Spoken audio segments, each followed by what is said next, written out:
Say that again. In the new economy we are building, Canada will no longer be defined by delay. We will be defined by delivery. I'm a pragmatist. I'm a businessman. I'm learning to be a politician. Prime Minister Carney has laid out a clear strategy. We will be masters of our own home. We will not bow to economic aggression. We will defend our workers, our industries, and our values.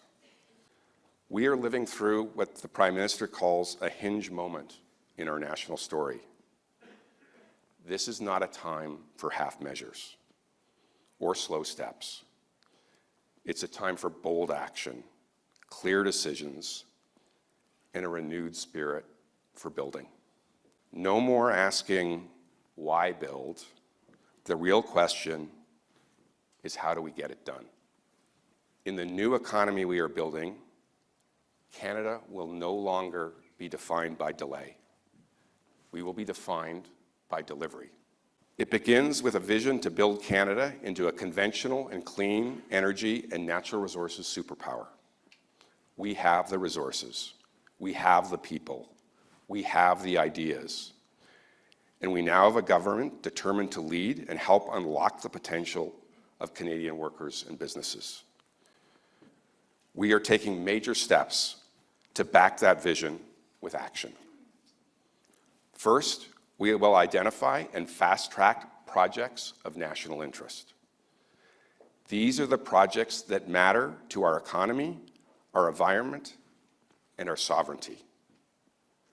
No more 5-year reviews. Decisions will come in 2 years for all projects. To make that happen, we're standing up a major federal projects office. It will be a single window for permits, bringing together what used to be scattered across departments. It's about making one project, one review, real. It's high time we trade more with people who share our values, not just our borders. Like Prime Minister Carney, I have a strong vision for what each sector within Canada's energy and natural resources fabric should look like. So let's talk about that. Let's start with oil and gas. We need infrastructure that gets our energy to tidewater and to trusted allies, diversifying beyond the United States. This government will not be a government of talk, but a government of action. We need the same from our partners in the province of Alberta and the Pathways Alliance. Your federal government has committed to certainty, to support, and to making Canada an energy superpower.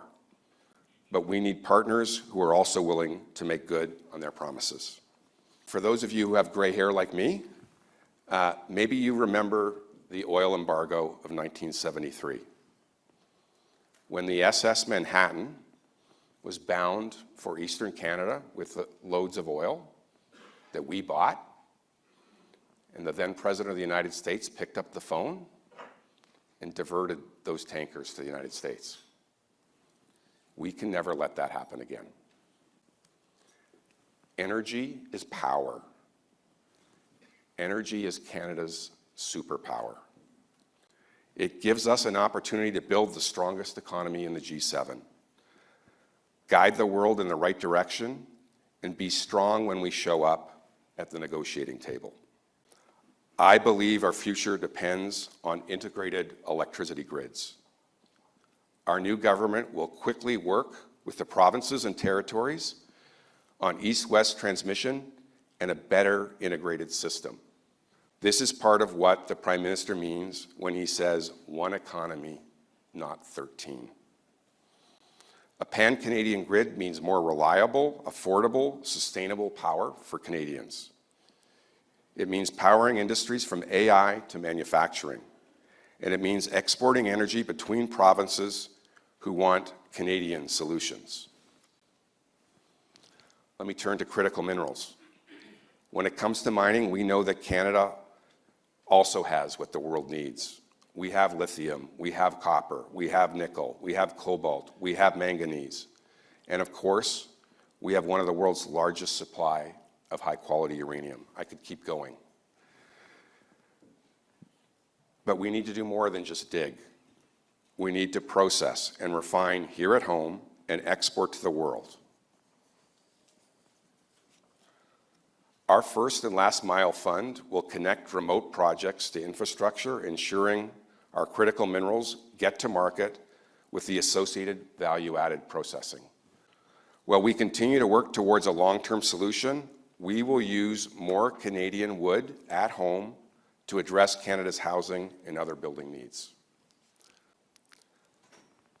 I was sworn in as an MP on Tuesday. I don't know where the bathroom is yet. I went to my first cabinet meeting on Wednesday, and I got on a plane Wednesday night and went to Regina. That's a signal, guys. President Trump has done a lot, but one thing he's done unintentionally is remind us that we need to act as one Canada. And not just one Canada, but one economy. I feel a little weird saying this, but this government isn't just about people in suits from Toronto and Ottawa, but it's not. It's about people in hard hats and drilling pads, in the forests and in the mills. From Peace River to Lethbridge, from engineers to rig workers. That work powers our country, and it earns my respect, and I know it earns your respect.